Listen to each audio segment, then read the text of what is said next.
This podcast is a member of the Place to Be Nation family. Visit us at placetobenation.com, the only place to be in your pop culture world.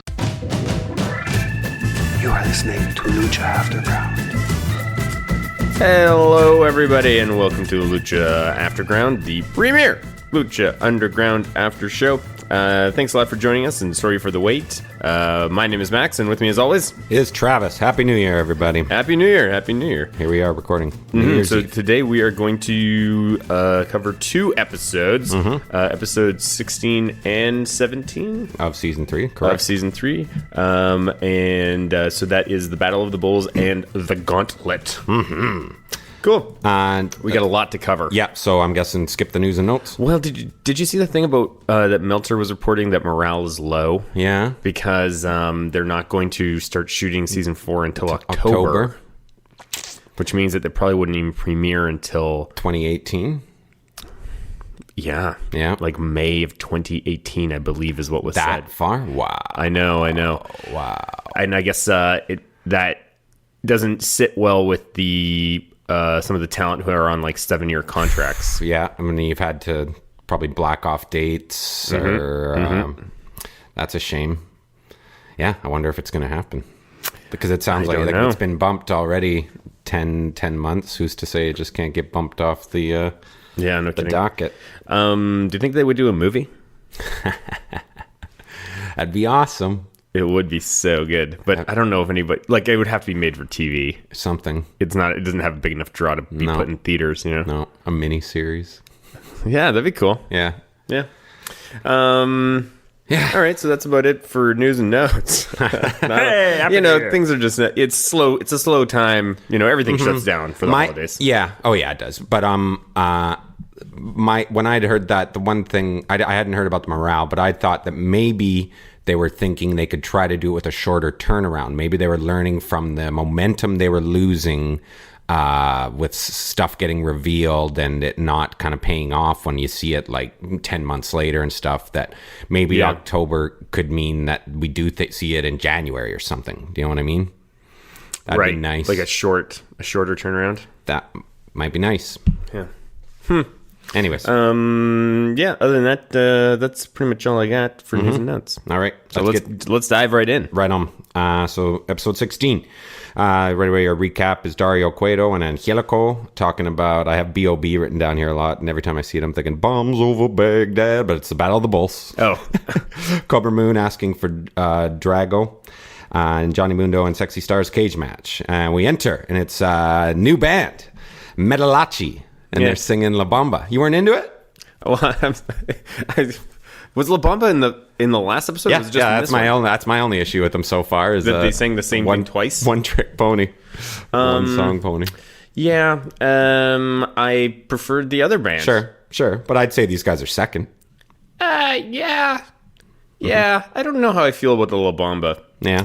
All right. I didn't think it was that great of a cover. Okay, they need who they should get in there? Los Lobos. Sure. I mean, they're not high profile. No, you can get Los Lobos in there. Maybe. I think that would be pretty awesome. Get on it. That's Rodriguez could pull that string pretty darn quick. Totally. I can imagine.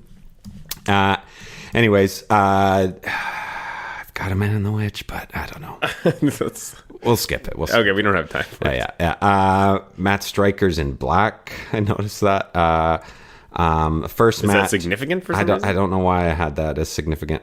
Jeez. This is going to go great. Yeah. First match. Like, this is 2 weeks ago here, right? So the first match is the Battle of the Bulls finals between the Mac, the Darewolf, PJ Black, Jeremiah Crane, and Cage. Matt Striker and Vampiro had this bit where they talked about Vampiro dating his grandma. Do you remember this? It was weird. No, I don't. Yeah, Vampiro really put over PJ's character. Yeah, I noticed that, and he did that in the next week's episode as well. He's like, I love the guy. That was interesting. I don't know if you think that's reminiscent of like some sort of storyline angle that we're going in, or is it just just like he happened to be hanging out? He took a cab with PJ Black that morning, yeah, and now he's like just got PJ Black on his mind. I don't know, because I thought PJ Black shone in this match for sure, and I think in the next episode too, if I recall. Oh yeah, absolutely. Yeah. Okay, so there was an extended entrances for everybody, and right away I'm like, why? Because there was nothing, but there was nothing fancy about any of their entrances. Yeah, but sometimes Lucha Underground. Listen, one of the reasons why I love wrestling is the entrances. It's like 30% of my enjoyment comes from the entrances. Yes, but there was nothing to these. Was my issue. But there never is anything to a Lucha Underground. I disagree. Entrance. We got a good one from Muertes in the next one. Muertes has an excellent entrance on Lucha Underground. Nobody else really does outside of like fancy outfits. Yeah. Well, Mundo sometimes has the smoke or whatever. Yeah. I don't know. I think. And they always follow Sexy Star out with the camera. So some people have different things, but there's the majority of them have nothing. Yeah. But see, I thought that this felt like padding early on here. Oh, really? I didn't think it was a good sign. I disagree. I feel like it added to the gravitas of the match. Okay, I got you. Because it gave it something. All right. So it started with a 4-way Mercy fight, and Cage was dominating early. There was a good boot spot. I know Jeremiah Crane loves to go to that big boot. Like it comes in quick and fast. Yeah. He had he shone really well as well. Lots of flippy shit from everybody. PJ looked good, I have written down here. Cage with more good strength stuff. A crazy catch on Max's shoulders into a power slam. Yeah. On PJ, it looked like he might have been hurt. But then power slam Jeremiah Crane onto the Mac. A wild Lucha Destroyer after catching Cage. Tejano enters to hit Cage with the rope. PJ rolls up Cage for the win. So Cage is eliminated. So that... Yeah, now this moment I was like... PJ won. I didn't realize it was an elimination. Yeah, me neither. Yeah. They could have been more clear with that. Jeremiah Crane had a nasty hanging DDT. It should be a finisher. Vampiro put over the violence of the move. Mac took a nasty bump off the top. It looked like it was on his head. Yeah. PJ is playing a different role as it moved along. I have written down here for some reason. Jeremiah Crane had an insane tuck pile driver, but PJ rolls out of the ring, so that was good because I was worried. I'm like, man, this guy's hitting all these deadly moves, but they're not giving him pinfalls here. Right. Vampiro mentioned Misawa beating Kawada. He said something. Oh, here's something I think belongs on the soundboard. You have to look for this later. It will put your spine through your butthole. So that might be when we start a hot take, and then after the hot take is done, it's like if you put your spine through your butthole, because that's why you tighten it up. Sure. So dark arts, my friend. Oh, we see David Arquette in the crowd. Do you remember this? That was David Arquette. Matt It didn't look like him at all. Matt Stryker said some starry eyes are watching. Former WCW World Heavyweight Champion there. The Mac hits stunner out of nowhere off the second rope for a surprise elimination of Jeremiah Crane. Mm-hmm. I thought the Mac felt like an also ran in this match. I thought everybody else looked great. They went to a break there. PJ hits a stunner and no sell from the Mac, and he returns it on to PJ for the win really quickly. I went 3 stars in this, but just based on the other 3 wrestlers. I just thought... the guy who won wasn't the guy who looked like a champ throughout this. Yeah, and I wonder if that was... I was surprised. I was shocked, really, that he won.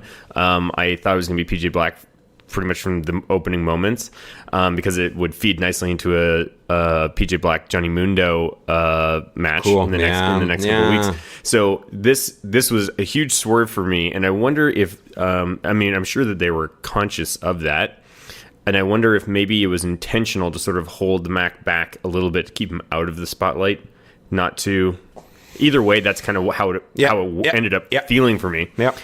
Is that, he didn't seem like he was certainly not the focus. Mm-hmm. And so that just sort of impacted the surprise of the victory. Sure. And I was into it. I guess they... For me, it is a happy memory. I guess they figure he's so beloved in the temple that everyone's going to be happy anyways. Oh, yeah, absolutely. Hey, he deserves it, man. Yeah. He's been around almost since day one, and he is an outstanding performer. He always exceeds expectations. Mm-hmm. Good for him. Yep. Absolutely. So the next scene is Phoenix and Aerostar looking through the toilets for ghoulies. I thought they were looking for ghoulies. Nice. There's but no Drago. I don't know why they were looking in toilets. That's because, they know, right? As we've established in the previous vignettes with Drago and Cobra Moon, where if you need to find Drago, where is he going to be? He's in that specific bathroom. I thought you flexing were or doing thought you were going to mention his aquatic gear. That's what you were saying. You've proven that's how he gets around. Through the plumbing. Why not? I would love a sea monster character. Yeah. Like an eel. Yes. An eel character. Yeah, sea snake. Yeah. But yeah, so it makes total sense. That I knew exactly what they were doing. They burst in the door. It's like, yep, that's Drago's lair. The dirty bathroom. Of course, that's where you'd find him. Cobra Moon finds him there all the time. All the time. That's right.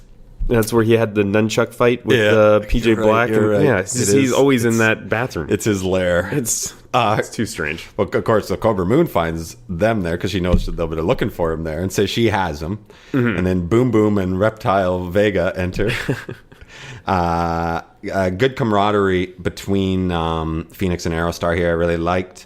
Yeah, this was a long scene. But I liked it. I liked that there was a throwback to what's his face. Can you remember the other guy's name? Not Pindar. And they'd revealed it. But anyways, he kicks the light bulb again. Vimora. And you're right. Pindar is Boom not Boom. is the shorter guy. Is the Koopa Troopa, yeah. He's the Koopa Troopa, yeah. The extended fight scene, I thought was pretty good. I'm going to say a minor vignette of the year candidate. Nice touch with final light kick one more time. Like, it's just funny that's going to become this running thing where they kick the light bulb out. I know. I just felt like it was over edited, man. Like, they really obscured a lot of the action through their cuts, and that's just a huge pet peeve for me. I get it. Yeah. I mean, maybe again, this is, like I said, the longer entrances, a little longer vignette maybe than it should have been. Yeah, it's true. You know, this didn't really need to. I don't know what the purpose is. Maybe it's just showing the. Well, yeah, and she just get heated, I guess, on the reptile tribe, and that they know that they have Drago. Or that she has Drago. That's what it is, right? It's just fun action, I guess. Yeah, and the last thing she says is, next time it will be my Drago. We will leave you for dead. Yeah, so were we expecting a brainwashed Drago? Well, when we see him at the end here, there's something, it looks like at least that's her long-term kind of plans here. Right. Next scene, Sexy Star, and she comes running in and says, Mac! I'm so happy that he won the Battle of the Bulls. I love these two. Yeah. I do. I really do. Funny. They're probably my, there's just so much darkness and negativity. They're the only two characters who have like a good working relationship. Maybe Masquerita Sagrada and Son of Havoc, but we haven't seen them in a while. Yeah, exactly. So it's nice to have just some light, some brevity. Yeah. And his line reads, "They've grown on me. That I'm just a kid from South Central LA."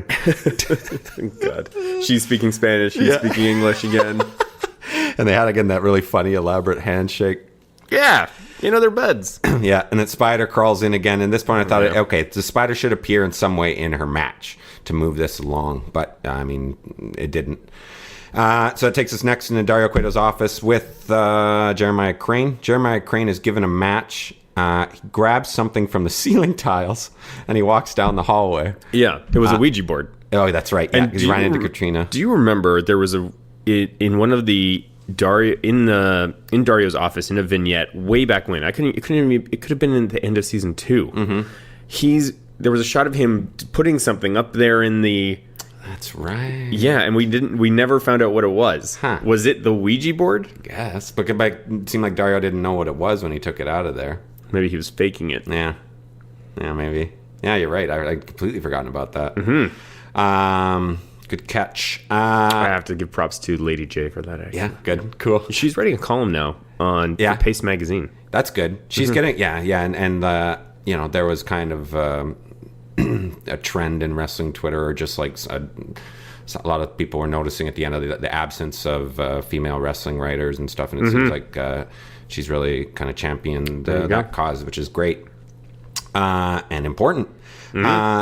But he talks about his next match, and he gives Mil Muerte's real name. Had we heard this before? Yes, we had. Yeah, I thought so. Katrina would say it quite a bit. Pascal Mendoza. But he knows it. Yeah. I don't think anybody else knows it. Pascal Mendoza. Yeah. And he had a really weird line read in this too, and I think it was the writing was awkward. It's like Pascal Mendoza is going to wish that he had died or something. Yeah. It was super awkward. Had stayed dead or had something. Stayed died. Yeah. Or something like this. Yeah. Anyways, so yeah, it advances Jeremiah's character and as well as the dynamic here, and he walks right through her at the end. So like I think like he understands her powers perhaps more than anyone. Perhaps he's certainly not intimidated. Nope. That's true. Well, he's still in love with her. Yeah, That possibly too. I don't know how he's planning on like. How does this work? Like, what is really his logic here? Like, he's going to defeat Mil Muertes, and then she's going to take on his throne or whatever. Oh, that could be interesting. Yeah. I kind of had some ideas. We'll talk about it when we get to when Mil Muertes shows up next match. Okay. Or next episode. Right. Next match is Sexy Star versus Johnny Mundo for the Lucha Underground Championship. Right away, I was like, I checked. I try to avoid seeing how much time is left. But I'm like, I see they've given them 15 minutes. Okay. And I just haven't loved these two together. But I will say this was their best match. She stands with face to face with Johnny Mundo, and he spits in her face. I know, that was so good. Yeah. And they start doing traditional wrestling moves, and this is stuff I don't like. When they have to try to like do the kind of toe to toe and chain or whatever in between, because it just doesn't work for me. It got better when they started with these two performers, yes, or with these in general? with these two performers. Okay. So it was interesting. We started to hear "Let's Go Johnny" and "Sexy Star" dueling chants. There was a good rope chase spot that was unique. I can remember. Yeah, totally. This is the kind of stuff I'm talking. Yeah, when she was up on. I can't remember. I believe it was her. She was up about to get out, climb over the cage. He's up right next to her, and then instead of trying to fight, just power through and go up and over, or try to fend him off, she starts moving around the ropes. That's the kind of good stuff. Yeah, I've never seen it before. Yeah, so this is what I mean. This is when things started working for me. It's when it started getting a little closer to what was her best match, is that No Moss match. It's not so much wrestling moves, more the smoke and mirrors type stuff. Johnny Mundo runs her head into the cage a couple times. Good power bomb off the turnbuckle from Sexy Star. Crazy splash off the top of the cage. That got a great crowd reaction. Some good cage tease spots, which makes a good cage match. You always need those.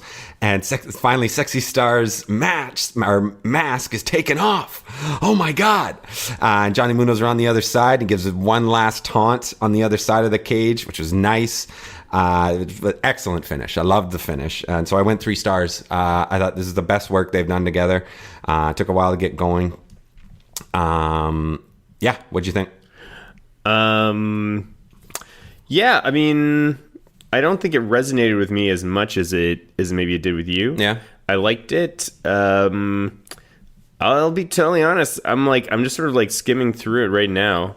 And I didn't even realize that she was unmasked at some point. Yeah, no, it's right there. Oh, there it is. Yeah. And that's how he kind of wins. Yeah. Because she's trying to maintain her identity. Yeah.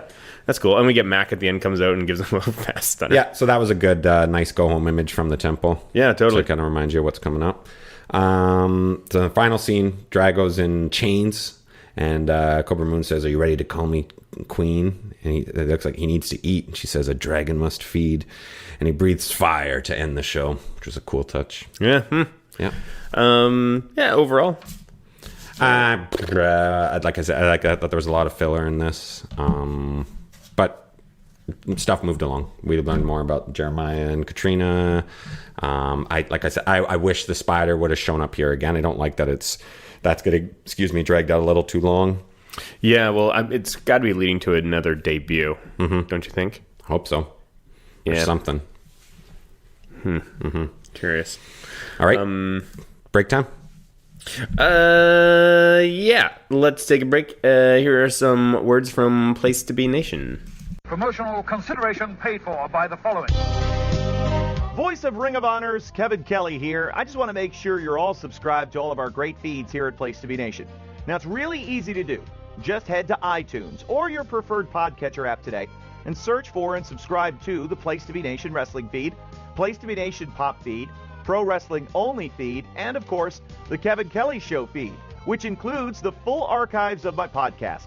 Subscribe, listen, and then rate us and leave feedback today. And of course, as always, enjoy all the great action of Ring of Honor Wrestling and everything presented to you on PlaceToBeNation.com. PlaceToBe Nation's JT Rozzero here, and I want to let you know that we have a ton of great podcasts available to you on iTunes, Stitcher, Google Play, and PlaceToBeNation.com, and we offer them to you across 2 great feeds. On the PlaceToBe Nation Wrestling feed, you can check out Scott Criscolo and me on the Mothership, the PlaceToBe podcast with our famous Vintage Wall pay-per-view reviews. PTBN also covers current-day wrestling with the smash hit clotheslines and headlines, our steady veteran main event, and the beloved monthly pay-per-view reaction shows with immediate feedback on all Pro Wrestling Super Shows. Relive wrestling's past with our monthly pay-per-view rewind series led by Ben Morse, the always contentious Dangerous Alliance podcast, and Survey Says, a fun look back at the good, bad, and ugly of WCW. On our very popular PlaceToBe Nation Pop podcast feed, we offer such great shows as the Glenn Butler Podcast Hour Spectacular, Rank and File, NBA Team, Lucha Undead, Geek and Sassy, and a veritable podcast heaven for comic fans with hard-traveling fanboys, Sellers Points, Todd Weber's Conversation, and Imaginary Stories. Subscribe to both of those feeds on iTunes and rate and leave feedback for us as well. All of these shows plus others available at PlaceToBeNation.com, where we cover pro wrestling, sports, movies, comics, plus tournaments and more. Be sure to support our site by using PlaceToBeNation.com/Amazon when doing your online shopping, and download our free Place to Be Vintage Vault Refresh ebooks via the links on the right-hand side of our site. We also want to thank our friends at Bonehead's Wing Bar in West Warwick, Rhode Island, and Fall River, Massachusetts, TheHistoryOfWrestling.com, and Scott Keith's Blog of Doom. Be sure to follow us on Facebook, Twitter, Instagram, and Tumblr as well. PlaceToBeNation.com, the only place to be in your pop culture world. The PWO PTBN feed has changed its name. Now it will be known simply as Pro Wrestling Only, so it should be easier to find and indeed to say. All of your favourite shows are still here, including Where the Big Boys Play, Letters from Kayfabe, Titans of Wrestling, Tag Teams Back Again, This Week in Wrestling, and many, many more, including our full archives of tremendous content. So make sure you subscribe to the Pro Wrestling Only feed today.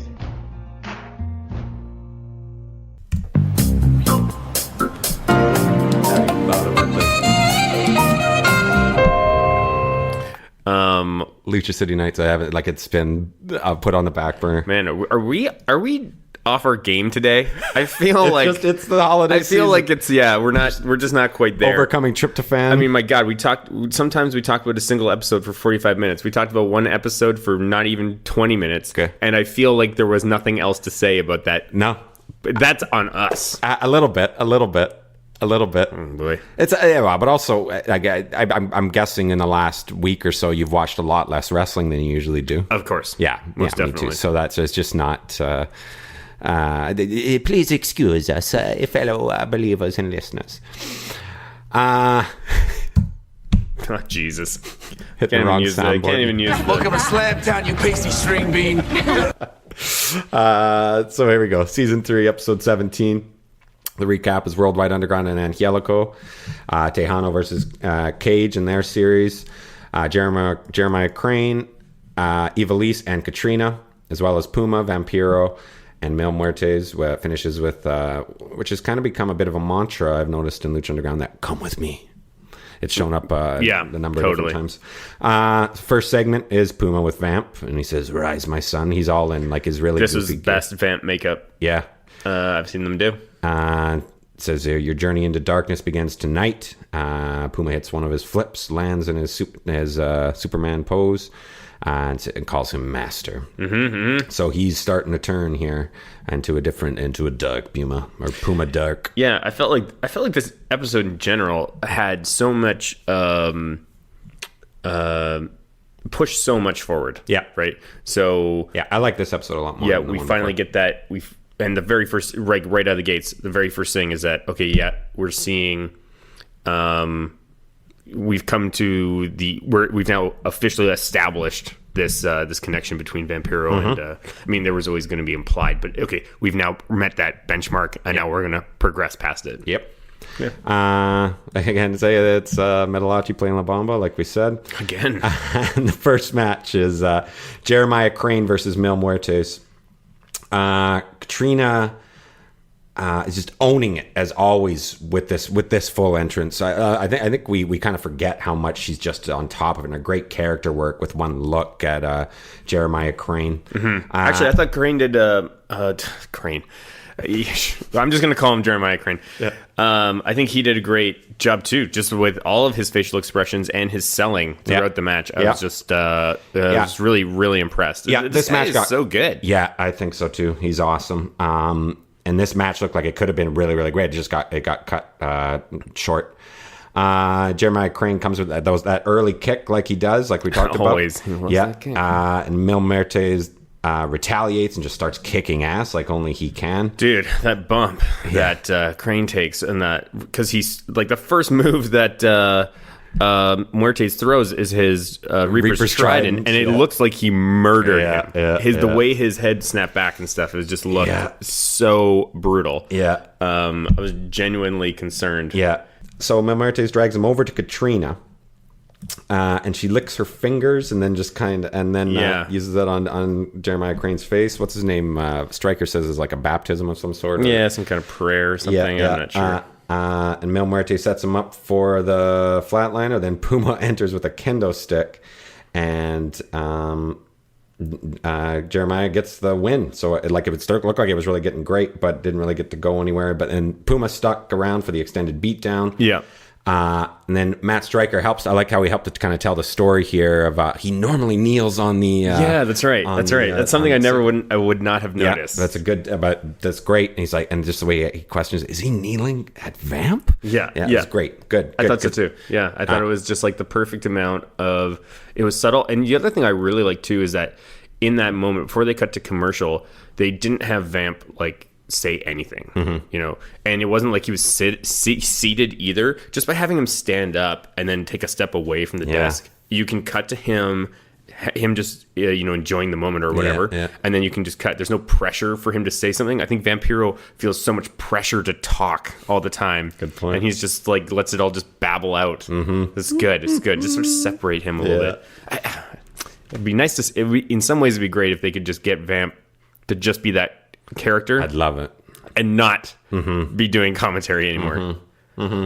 Yeah, get him up on like a throne like Muertes had at the beginning. Yeah, totally. Because right now it's just it's super weird that he goes back and forth between it. Yeah, it's a delicate balance. Like when they have that different kind of kayfabe that we've talked about, right? Yeah. Where they're not supposed to know. But like this is important. I think that Stryker has to point this out, kind of thing, that now they know within the temple. And, Is he? Do you think he's still taking his atropurposol?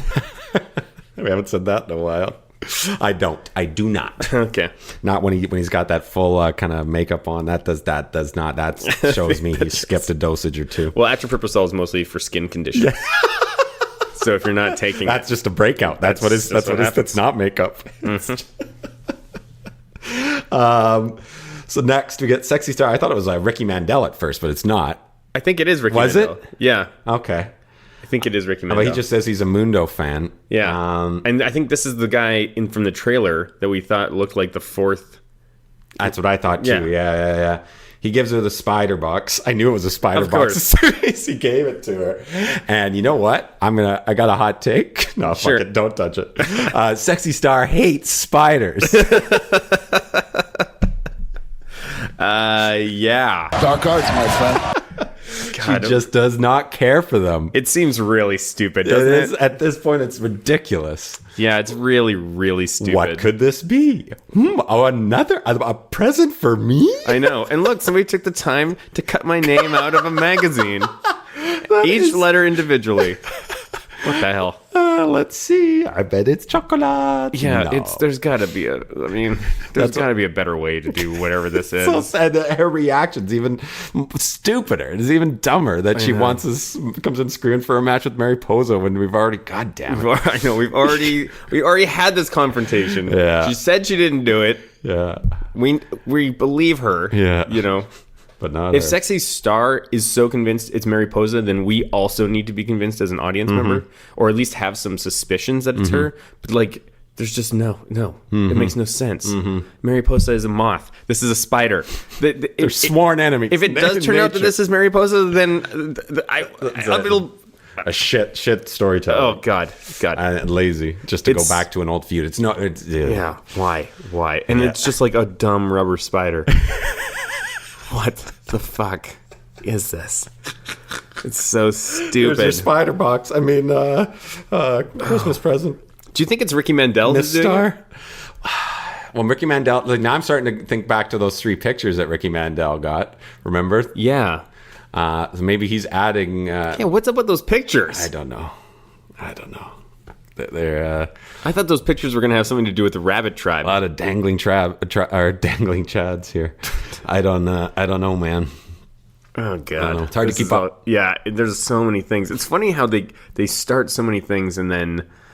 well, are we even halfway through? We're not even halfway through the season. 23 episodes to go. Oh, jeez. Oh, but I saw that they're doing a mid-season finale. Oh, really? Yes. I think January 11th. Does it say anything? Don't look. I'm not supposed to look. No? Nothing that looks... No, they were advertising it on their Facebook and Twitter, so it is... So That's maybe... probably just marketing, bro. Yeah. Yeah, but I mean, that could mean at least they do start to tie up these loose ends. Well, if you consider Ultima Lucha Trace as a single episode, that's 4 episodes long. So really, the last episode is episode 37. Okay. So we are it'll be around halfway. Yeah. Anyways, it's our next scene, and it's in the moonlight, and someone working out in the moonlight. It's Tejano. And then enter Famous B with Brenda. I loved it. And his music. Me too. I like this. I think it's good for both of them. Absolutely. Yeah. And everything Famous B was saying about Tejano is exactly how I feel about Tejano. That's a shoot, bro. Yeah, that's a shoot. So it was just like, yes, this is actually like perfect wrestling storytelling because it completely bridges the audience's perception and then what the characters' like desires are. The whole thing. It was just so. It's just so perfect and it's so aware of. And it creates a bit of uncertainty for the match that we know is coming up between Tejano and Cage. Like, will Famous B possibly get involved? Yeah. Yeah. Yeah, perfect. Yeah, I loved it. Quick and I easy. even like Brenda in this. Me too. I like there was a funny bit with the phone number. The way, I think Tejano kind of broke the fourth wall for a second. Like, it looked that way. Yeah, totally. That was great. Totally. I'll say again, minor vignette of the year candidate. It was short and sweet, but I mean, it doesn't have like bathroom nunchuck fight potential. It doesn't. But it certainly is. But have we seen a bathroom nunchuck fight this year? I know. It's definitely. It's one of the best pieces of storytelling, I'll say. Yep. But Tejano turns him down, and we see and revealed in the lighting of this, Tejano has some nasty blade scars on his forehead. I saw that. How old is he? He's not that old. Yeah, he's like probably not even 25. I don't think. Good. No, he's got to be older than 25. Well, let's find out. I'd say he's in his 30s. I don't know, like the intricacies of blading. But why don't they do it above the hairline so that the scar appears? Yeah. I think it probably makes it so it probably starts to fuck up your haircut. You know what I mean? Oh yeah, I guess that's true. Well, better that than your forehead. No. I don't know.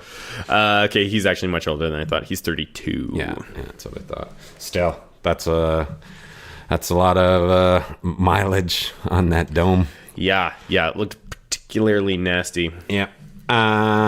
So cut back to Vampiro and Striker, and they set up the Johnny Mundo versus Mac match next week. And that gets us to our next match between Jack Evans and PJ Black versus Angelico and Son of Havoc. Jack Evans and PJ Black, you want to talk about a nice entrance? This one was really good. You got some nice early Jack Evans chatter. Oh, yeah, totally. Which is always great. Angelico, I will say this, he's lovable.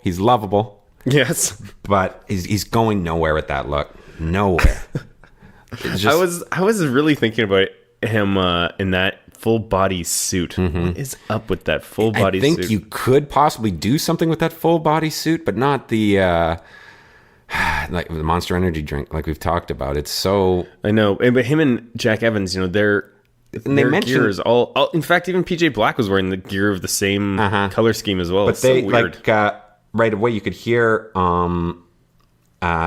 Jack Evans talk about them being former partners. Yes, but was that AAA?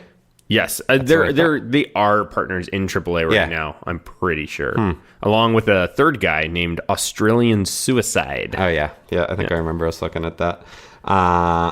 I thought these two had a really fun start. It was choreographed, but it was fun. Yeah.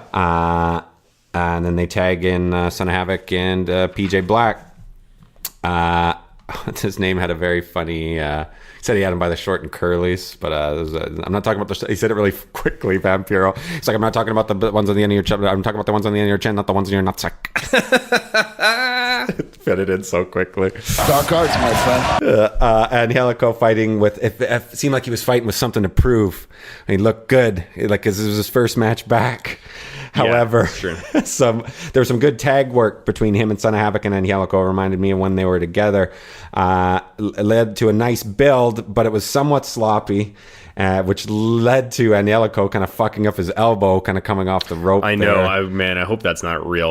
He just didn't look good. And there was a bad Rana.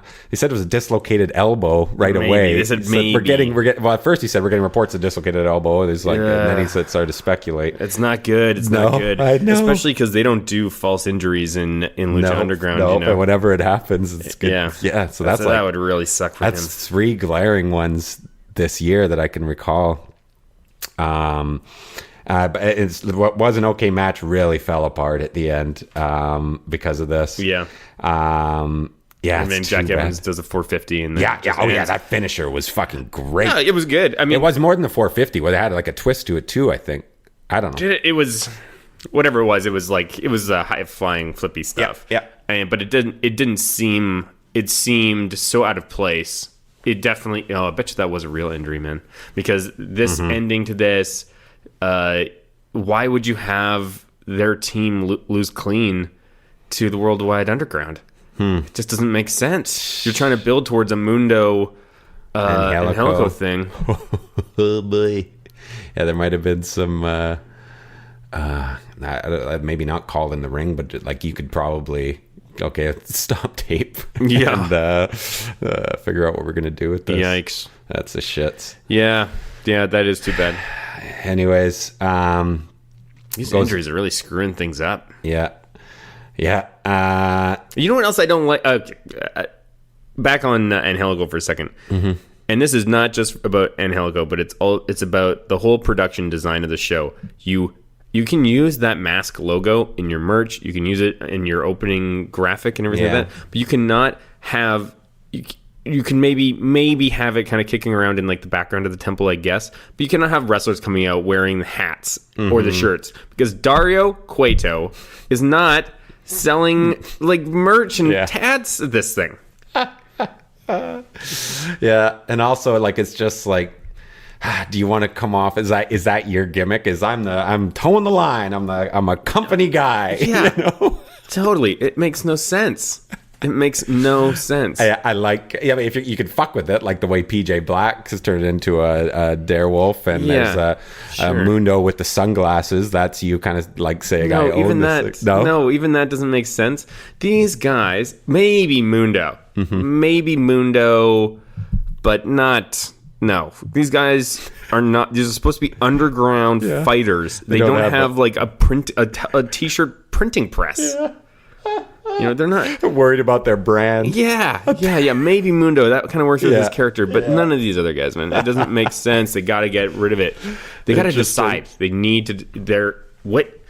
All this stuff. I need an explanation for it. I love how this lingers with you. It drives me really crazy. Picks in your craw. I can tell. It does. Yeah, I get it. Especially like just acknowledging the camera every once in a while. How much that's just. Yeah, I like. You don't have to stop doing it, but I need an explanation. Maybe we have the cameras in here because we sell DVDs on the dark web. Sure, Silk Road. Yeah. So we totally now I get it. Now I understand why there's cameras. Yeah, let's go with that. Oh God. So from this match, please get well soon, Angelico. We go into Dario Cueto's office. He's looking into the glowing box. Sexy Star comes running in, angry, calling for a Mariposa match. Whatever. There you go. You got it. And he smiles. And goes back to looking at the box. And here we go. Next match. It's the best of 5. Cage versus Tejano. It's at 2-1. So Stryker starts. This is weird. Stryker starts mentioning some famous sports rivalries, and he says the Kings and the Oilers. Give me a break. Give me a break. They had one memorable playoff series. I don't know. Or they had two. There was the Miracle in Manchester way back, and then when Gretzky was with the Kings. But there's much. Come on, man. You want to talk about hockey rivalries? Yeah. I'm not from. I'm surprised Vampiro didn't correct him. Vampiro was up on his hockey. Vampiro had a Ty Domi Bob Probert reference in not in the previous episode, episode 16. Yeah. I remember that. Again, so here, I like these guys together. Good action, early, nice fire, really early. The turnbuckle fell off kind of out of nowhere. I think that kind of needed a reason for it to come off. I don't know. Maybe I missed something. I didn't even notice. Oh yeah, there it is. Well, yeah, you're right. Yeah, it wasn't on. It was on, and then it just wasn't. So there was definitely an edit there. But it was important because Cage hits his head on it, and that's how he gets he's busted open. And Tejano hits the sit-down powerbomb for the win, like quickly. Like great. And Tejano grabbed his rope. I was expecting something awesome, or like some sort of extended beatdown to set up for another thing. But out comes Dario, and he hits his really freaking awesome, and he says, "We're not gonna win." The final match is now, which is awesome. Cage is selling beautifully. Before it starts, he says, "This match, anything goes." Yeah. He was. I think he was sort of overselling just a little bit, because by the end of the second match, he's gone through twice as much punishment, and he's standing up just like, yeah, I won. I'm ready. I'm totally fine. He was like on the verge of brain damage. Well, he could have got his wits about him as it went along. I was okay with it. Okay. So I thought he was like, when he heard that, if I was Tejano, I immediately thought I'm going to go grab my rope right now. That's what I thought. But it made, I like him going straight to work the bite or work the cut, starting with the bite. Yeah, that's pro wrestling. To quote Pete from Pro Wrestling Only, that is pro wrestling 101. Is you always work the cut. Yeah, nice. Cage gets his second wind. Nice back and forth. Good finish to the best of 5. I love this. Really good heat. This totally gave it a really good finish. Yeah, I completely agree. I thought this match had life. Yeah, and it had, because it meant something, because it was the final one. That's why I don't like it with these best of 5s and stuff. It's like everyone that leads up to the final one is meaninless because nobody ever wins 3-1. And there are ways you can make it not meaningless. But yeah. Anyways.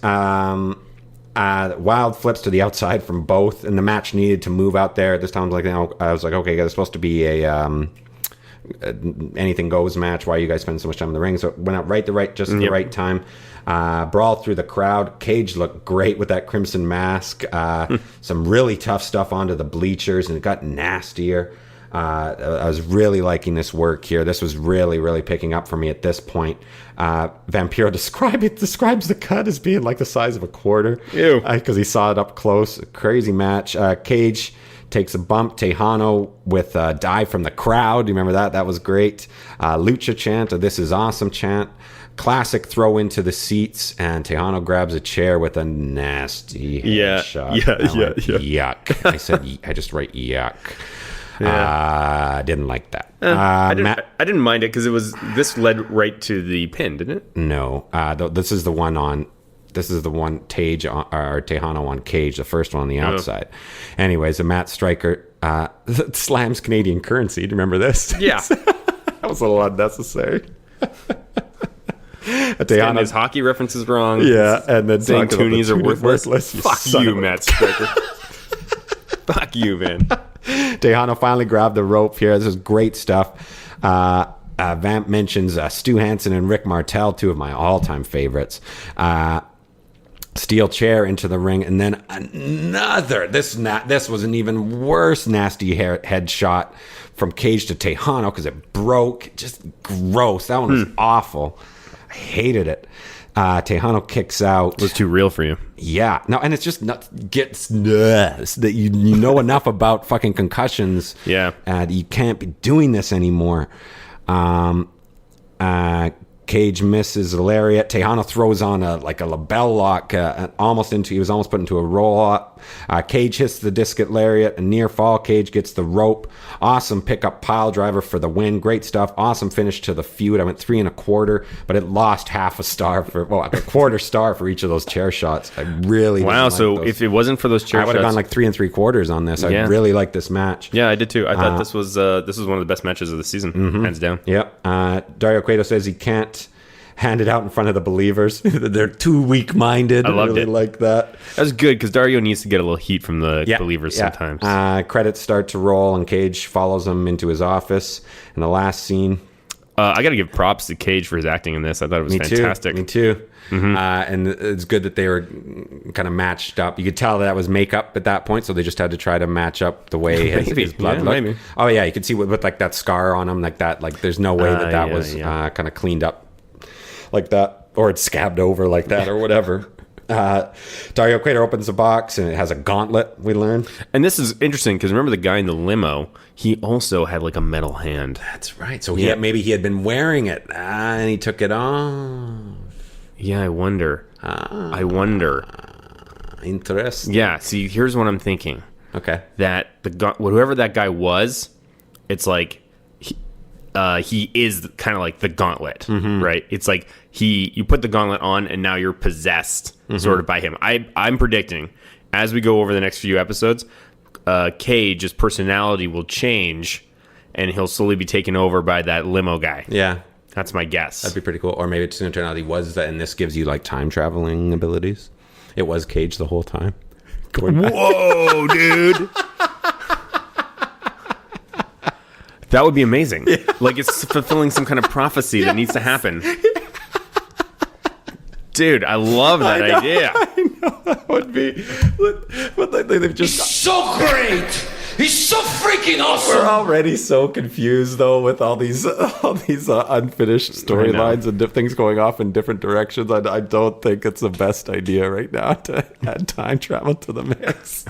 They already have added time travel. Oh, you're They've right. established that. But already. I mean, like this thing, you're fucking Aerostar is from 1,000 years in the past. But he's coming back to the present. He's not like going back like, I got to go back 30 minutes later to stop this match from happening. Do you know what I mean? Like that would be cool. And whoa, dude, hold on a second. That would explain a lot about why we have 2 Son of Havocs. Yeah. Okay. Yeah, maybe. Could be. Oh, jeez. Could be. Son of Havoc somehow gets transported back in time. Or he shows up. Suddenly Son of Havoc shows up and there's another one. He's like, whatever you do, you can't do this. Who are you? This is crazy. Then they have a big bar fight. Yeah. Oh, man.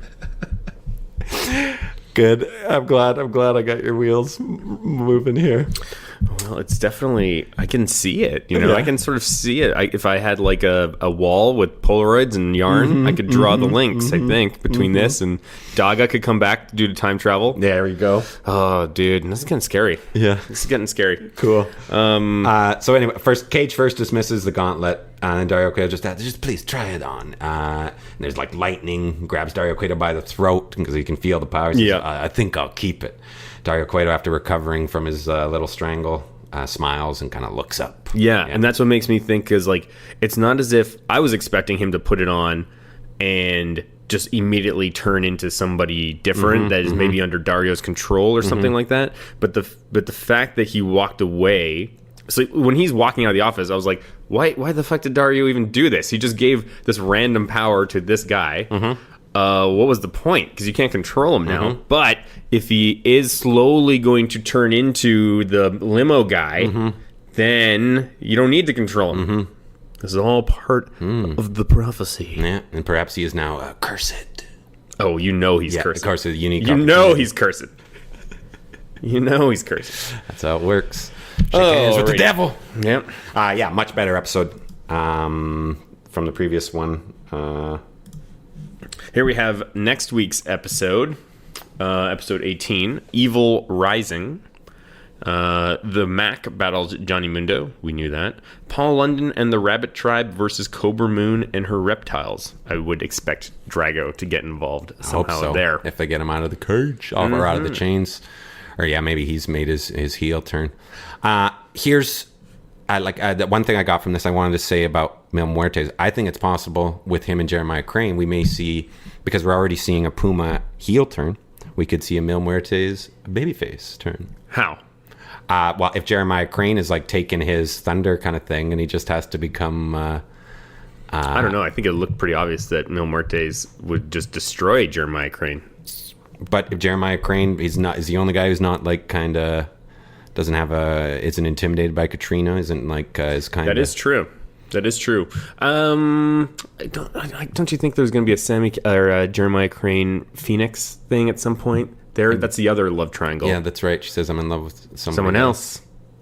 I hope it is. I hope so too. But that's I think if it is, that's further down the pipe because Phoenix is involved with the lizard people. Yeah, that's right. David Icke's going to come out as their manager. That would be amazing. He'd do it. He doesn't have anything going on. Yeah, he's just building his bunker. Oh God, yeah, no, I love that. All right, anything else going on? So, what's happening with your Calgary Stampede Wrestling podcast? We had it was about time. I mean, we'd been lucky. We were recording our last episode, kind of the series, wrapping everything up. We were really proud of it. And we had, like I said, it's fitting. We had a malfunction at the junction, as Eddie used to say, and it kind of disappeared into the ether, which is kind of a kick in the junk. But yeah, so we're gonna have to re-record at some point. So look out for that. We actually have some exciting plans and some exciting news that we can't really talk about yet, but will all be revealed in the new year. Yeah. Beyond that, just getting ready. I'm having a chill night with friends tonight. The daughter's still in Calgary with the rest of my extended family, staying with my sister. So yeah, we're just gonna chill. You're kind of doing the same thing, going over with friends, I guess? Yeah, that's right. You? Got a new project on the way I'm very excited about. It's called Headlock, and it's a weekly email newsletter. There's just so much stuff that is being written on the internet about wrestling, Travis. It's impossible to keep up with it. So anytime I find something that I think is well written or just interesting in some way, usually long form pieces, editorials, columns, that type of thing. Gotcha. Basically, I just log it on the side of my desk and I send out an email blast to anybody who wants to stay up to date on all the best wrestling writing of the week. Cool. You can find it very easily. Just Google Headlock Newsletter, and that's the Twitter page should be the first thing that's right there. Great. Yeah, I'm very excited about it. I think it looks really good. And yeah, we'll tweet a link out for sure. Yes, I will, for sure. So make sure, you follow that. Yeah, it looks awesome. Cool. Really Thanks. great design, man. Yeah, I feel good about it. Other than that, we will be here next week. The question is, will you join us?